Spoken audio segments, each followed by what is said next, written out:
సద్గురుభ్యో నమః.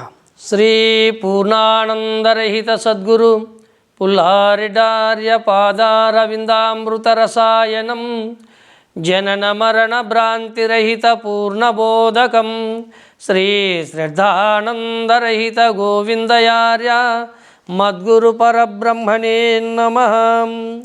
శ్రీమద్గురుదేవులైన శ్రీ శ్రీ శ్రీ శ్రద్ధానందరహిత గోవిందార్య సద్గురు మహారాజుల వారి పాదపద్మములకు నా యొక్క ద్వాదశి శిరస్సాష్టాంగ నమస్సుమాంజలు. స్తోత్రీయ బ్రహ్మనిష్టపరులారా, ఆ విధంగా ప్రపంచంలో అందరూ కూడా రకరకాల సాధనల ద్వారా ప్రయాణం చేస్తూ ఉన్నారు. కనుక ఈ ప్రపంచంలో అందరూ భ్రాంతితో కూడుకొని ఉండబడినటువంటి భ్రమలను నీకు తగిలిచ్చే వాళ్ళే కానీ భ్రమను వదిలించే వాళ్ళు ఎవరు లేరు. అందుకే ఉత్తమోత్తముండు తత్వజ్ఞుడిల మీద. ఎవరు పరమార్థాన్ని తెలియజేసేవారు అంటే తాను లేని స్థితిని, తాను లేని తత్వాన్ని ఎవరు బోధించుతారో అదే సత్యమైనటువంటి పరమార్థం. అందుకోసమే దేవుణ్ణి నిన్ను నీవెరుగవు,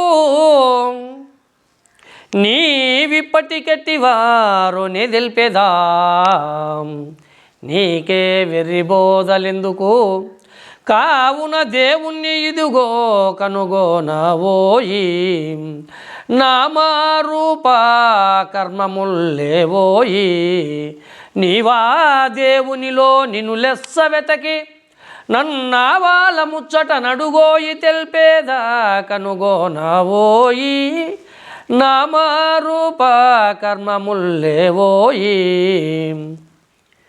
దేవుడంటే ఎవరో ఈ ప్రపంచంలో మొట్టమొదట ప్రపంచమంతా దేవుడు దేవుడు దేవుడని దేవులాడుతూనే ఉంటారు. కానీ ఆ దేవుడనే పదమేమిడిదో కూడా ఎవరికి పూర్ణత్వ భావము అర్థం కాలేదు. దేవుడు అనగా విచారించు, వెతుకు, అన్వేషించు. దేనికి అన్వేషణ?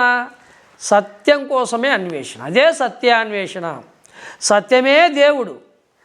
ఈ ప్రపంచంలో ఏదీ దేవుడు అంటే నామరూప కులగోత్ర వర్ణాశ్రమ ధర్మములతో ఉన్నది ఏదీ దేవుడు కాదు. అది ఎంతటి అవతార స్వరూపమైనా కానీ దేవుడు కాదు. దేవుడు అనగా పరమార్థము, శాశ్వతమైన సత్యమే దేవుడు. అందుకే దేవుణ్ణి నిన్ను నీవెరుగవు. నీవు ఎవరు?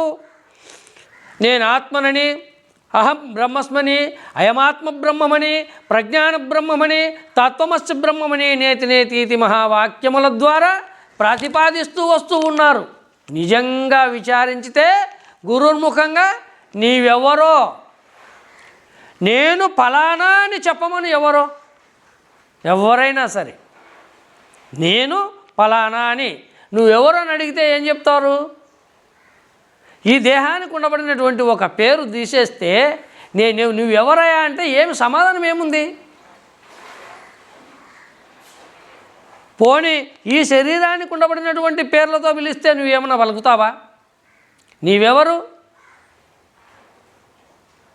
కండ్లు, చెవులు, ముక్కు, నోరు, కాళ్ళు, చేతులు, శిరస్సు, ఈ శరీరం ఉంటే నేనంటున్నావు. ఇవన్నీ తీసేస్తే నువ్వెవరు? ఆత్మ అని ఏదో మంది మాటలు విని చెప్తున్నావు. ఏమిటిది ఆత్మ అంటే? ఆ పదమేమిటిది? ఆత్మ అంటే అర్థమేమి?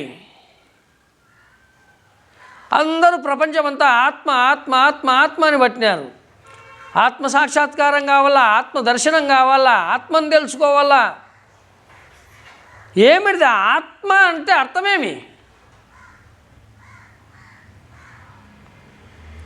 మృష, లేనిది, అది లేనిది, భ్రమ. ఆత్మనగా భ్రమ. అందుకే అన్నాడు మనకు, భ్రమయనిన పుట్టుకనినను భ్రమకే నామంబులిట్టి భ్రమనే నీవున్, భ్రమయే మేను జగత్తులై వెలసెను, భ్రమయే ఎరుకయు మరుపు రెండు భ్రమే భ్రమ వినరా. ఆత్మనగా భ్రమ, పుట్టుక. తల్లిదండ్రుల ఒక్క భ్రమకు ఇదిగో జన్మము. అందుకే దేవుణ్ణి నిన్ను నీవెరుగవు. దేవుడు అంటే ఎవరో నీకు తెలీదు, అసలు నువ్వెవరో తెలీదు. దేవుణ్ణి నిన్ను నీవెరుగవు, నీవిప్పటికెట్టి వారో నే తెలిపేదా, నీకా ఎర్రిబోధలెందుకు, కావున దేవుణ్ణి ఇదుగో కనుగోనావోయి, నామరూప కర్మలు లేవోయి. దేవుడంటే పుట్టేవాడు, పుట్టి పెద్దగా ఆకాశమెత్తు పెరిగి మళ్ళీ లేకుండా మాయమైపోయేవాడు కాదు దేవుడు అంటే. నామరూప కులగోత్ర వర్ణాస్త్ర ధర్మములు లేనివాటువంటి వాడు, జనన మరణములు లేనివాడు, రాగద్వేషములు లేనివాడు, హర్షద్వర్గములు లేనివాడు, తేజోంధకారములకు అతీతమైనటువంటి వాడు. సమస్త విశ్వ ప్రపంచమంతా కూడా ఉన్నదో లేదో తెలియనటువంటి వాడు. అశరీరం సర్వదాస్తి, సర్వకాల సర్వావస్థల యందు తనకు తాను స్వతసిద్ధమై ఉండబడినటువంటిదే అఖండాచల పరిపూర్ణము. అదే దైవము, అదే పరమార్థము, అదే శాశ్వతము, అదే సత్యము, అదే దేవుడు. అందుకే ఉన్నది ఉన్నట్లు ప్రత్యక్ష ప్రమాణముగా తెలుసుకోవడం కోసమే మనం ప్రయత్నం చేయాలి. అది గురుర్ముఖంగానే మనకు చక్కని నిర్ణయంగా చేయాలి. ఎందుకంటే మనకు నిజవాక్యము చెప్తా ఉన్నాడు గురువు. దేవుణ్ణి నిన్ను నీవెరుగవు, నీవిప్పటికెట్టివారు నే తెలిపెదా, నీకా ఎర్రిబోధలెందుకు. ప్రపంచమంతా వెర్రిపోకడ పోతా ఉంది. నిజమైన విచారణ ఎవ్వరికీ లేదు. ఎందుకంటే అందరూ మంది మాటలు విని ప్రయాణం చేస్తూ ఉండరు.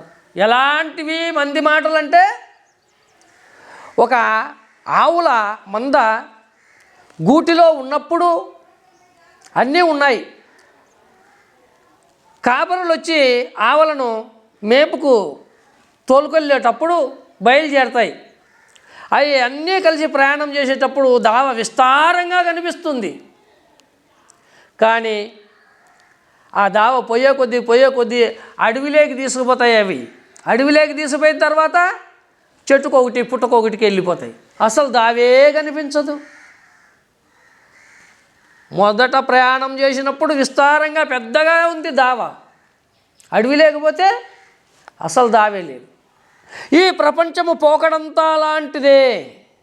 ఏ పేరుతో పిలిచినా ఆయనే, ఏ రూపంతో కొలిచినా ఆయనే, ఏ నామంతో పిలిచినా ఆయనే అని చెప్పుకుంటున్నారు. అసలు రూపనామములే లేవు దేవునికి. ఏం ఊరుందా? ఒక సాటు ఉన్నాడా? వైకుంఠమా, కైలాసమా, సత్యలోకమా, ఇవన్నీ కూడా కాదు. ఈ లోకాలలో ఉండేవాళ్ళు దేవుడు కాదు. దేవుడికి నామరూప కులగోత్ర వర్ణాశ్రమ ధర్మములు గుణములు ఏవీ లేనటువంటి వాడు, అశరీరుడు. దశవిధ దిక్పూర్ణమచలం, సనాతనమై శాశ్వతమై సత్యమై నిత్యమై సకల కాలాల యందు సకల దేశాల యందు సమస్తమైన వస్తు పదార్థముల యందు చెలించక తనకు తాను స్వతసిద్ధమై ఉన్నదే అఖండచల పరిపూర్ణం. అదే దైవము, అదే సత్యము, అదే దేవుడు.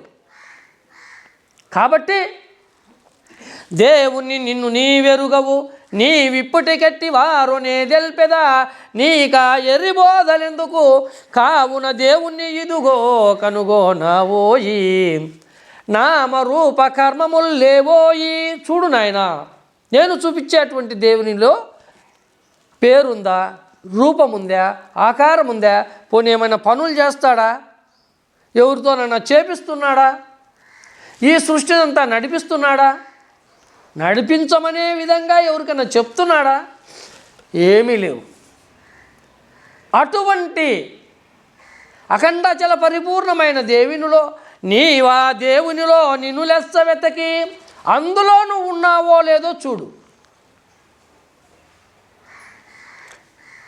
నన్నావాల ముచ్చట నడుగోయి తెలిపేదా కనుగోనావోయి, నామరూప కర్మముల్లేవోయి. యథార్థముగా ఉన్నది ఉన్నట్లు తెలుసుకోవడం కోసమే మనము సద్గురువుని ఆశ్రయించినప్పుడే సత్యము తెలియబడుతుంది. ఎలాగంటే మానవుడు చేయబూనిన దానిని లోతెరిగి చేయదగునని మదిలో నేనెరిగి నీకు చెప్పితి, పూనుము రుచి పుట్టదే నీ పొని నీ మనసు, రుచి పుట్టితే పును నీ మనసు, నేనేమి అనబోతే నీకేమి దోచునో, లేని నిష్ఠూరము లేకుండుటే లెస్స పొని నీ మనసు, రుచి పుట్టితే పును నీ మనసు. మానవుడు నిజంగా ఏ పనైనా ఏ కర్తవ్యమైనా ఏది చేయాలన్నా కూడా దానిని లోతెరిగి చేయదగునని మదిలో బాగా చక్కగా విచారణ చేసి ఆ పనిని ప్రారంభించాలి. లేకపోతే కేవలం మంది మాటలు వినో విచారించకనో మోదండంగా ముందుకు అడిగేసినట్లయితే దాంట్లో మనకు అన్ని అవరోధాలే తప్ప గమ్యము చేరుకోలేము, ఆ విచారణ పూర్ణత్వము కాలేదు.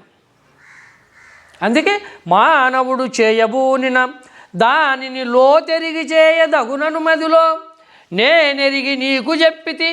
నేను కూడా ఎన్నో విధాలుగా ఈ ప్రపంచంలో తిరిగి ఎంతోమంది మహాత్ములను, గురువులను, పెద్దలను, సాధువులను ఆశ్రయించి పరమార్థాన్వేషణ పరుడనై ఎన్నో విధాలుగా అందరినీ పెద్దలను సేవించి అడిగి తెలుసుకున్నాను. కానీ అందరి దావా ఆవల దావే తప్ప ఏ ఒక్కరూ సత్యాన్వేషణ పరులు మాత్రము కాదు. ఎందుకంటే అందరూ ఆత్మజ్ఞాన ప్రయాణములో ఉండబడినటువంటి వాళ్ళే. ఆత్మాతీతం కేవలాత్మ దేహో నాస్తి కదాచన, అస్తిన్నాస్తికో వేద నిర్ణయో నాస్తి సర్వదా.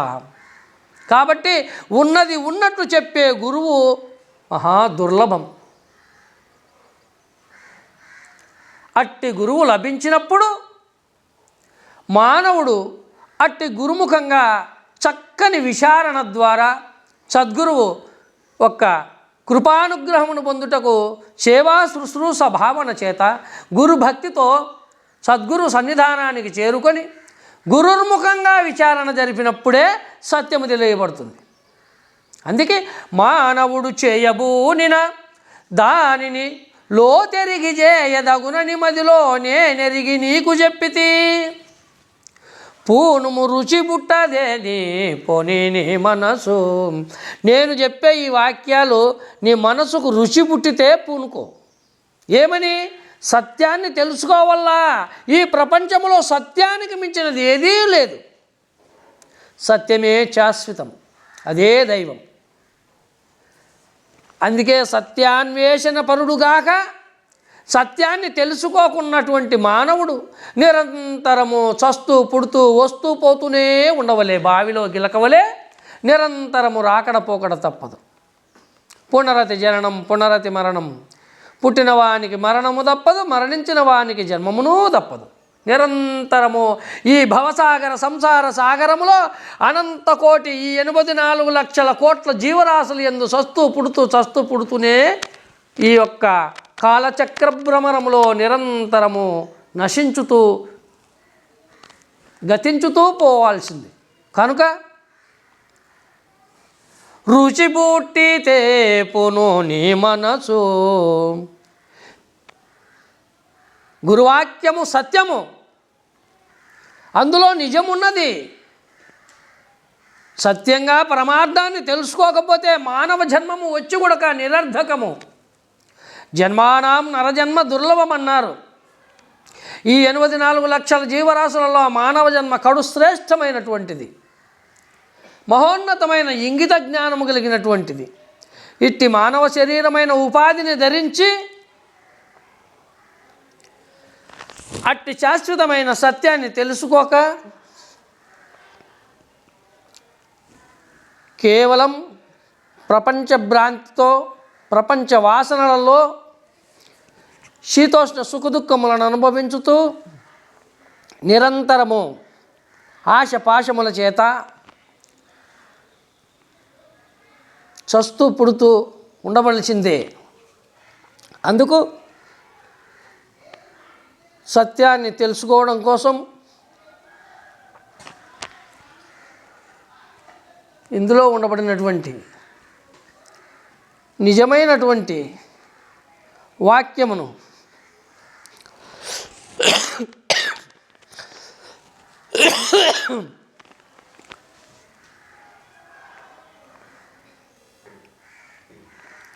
మానవునికి ఎంతో అవశ్యమై ఉన్నది. అందుకు నేను చెప్పినటువంటి వాక్యము సత్యమనిపిస్తే పూనుము రుచి బుట్టనేని పోనీ నీ మనసు. కాబట్టి పూనుము రుచి బుట్టదేని పోనీ నీ మనసు. యథార్థము తెలుసుకునేటువంటి విచారణ చేసేటువంటి జ్ఞానము లేకపోతే వదిలేసేయి. రుచి పుట్టనేని పును నీ మనసు.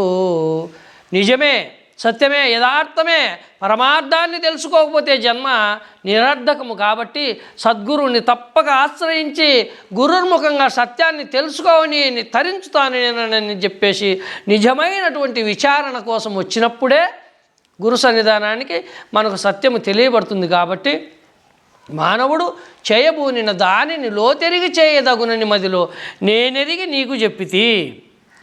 చక్కని విచారణ కావాలి. అప్పుడే సద్గురుముఖంగా మనము సత్యాన్ని తెలుసుకొని మానవ జన్మను సార్థకత చేసుకుంటామని మనకు ఈ యొక్క మతాల లక్షణములో ఉండబడినటువంటి ఒక్క భావమును గురుదేవులు తెలియపరుస్తూ రాబోయే వాక్యంలో మనము ఇంకా పూర్ణత్వంగా తెలుసుకుందాము. సద్గురు ప్రభు మహారాజుకు జై.